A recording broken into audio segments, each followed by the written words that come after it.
blunt too early, take too long breaking down the weed, and have trouble rolling after that. A little crispy. We call that the crispy effect. But what you can do with that is give it a quick relit and you straight. Now, for each gram, I like to typically get at least 3 decent blunts. I can do 2 good ones or 4 skims. I like to stick around the 3 areas. That's where we are right now. I'm on my second blunt from 1 gram.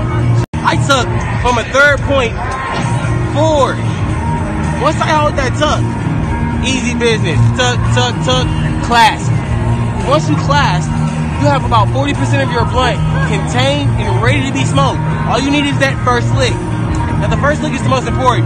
It has to be consistent, it has to be wet, and it has to be... That's what she said.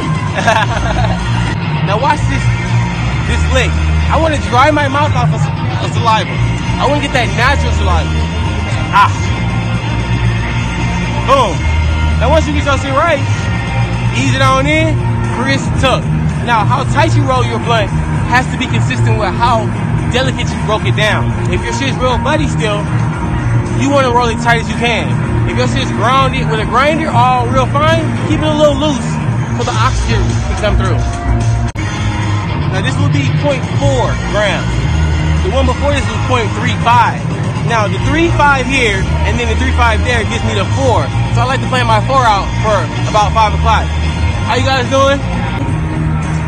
Now if you take a quick peek in there, you'll see that it looks like it's a half a blunt. This is where the technique and experience comes in. What I want to do is leave some chunked up, not grind. I don't use grinders. With that chunkiness, you can spread it a little thinner and still get the choke in each hit. One essential tool I need when rolling blunts is my beard. Reefer and beer has been the secret to my blunts because cottonmouth is the killer to any good blunt. When you get to blunt 3, look forward to your blunts not sticking. Now, the key to my technique is the 2-lick technique. 3 if you're a bitch.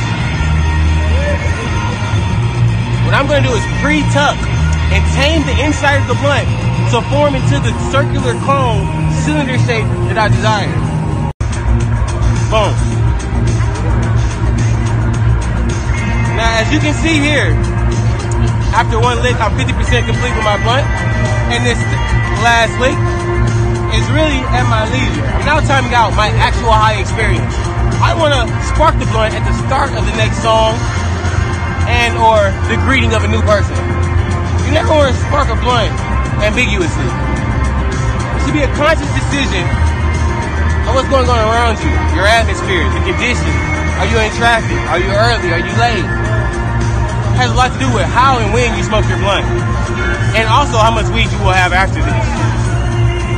I got about 3 more blunts for this trip, so I'm pretty confidently going to smoke this as fast as possible. So, as I'm getting to that 3rd and final lick, which makes me a bitch ass nigga, I'm eyeing out potential people. If the cameraman will point out this man right here, maybe he thinks like he can enjoy it. I would.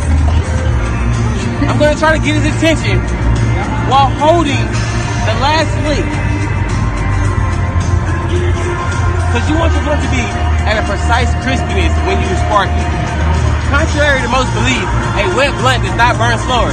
In fact, it conduces your oxygen, which hyperpolates the blunt to burn 3 times faster than it would if you let it dry.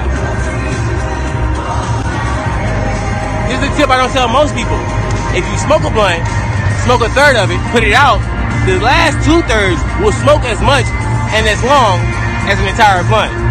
So you get 2 highs from that one original blunt that we did split from 1 gram. So this is an efficiency way. We want to make being high as possible, physically feasible for the average pothead. Now, don't be confused. At this point, the blunt is completely rolled.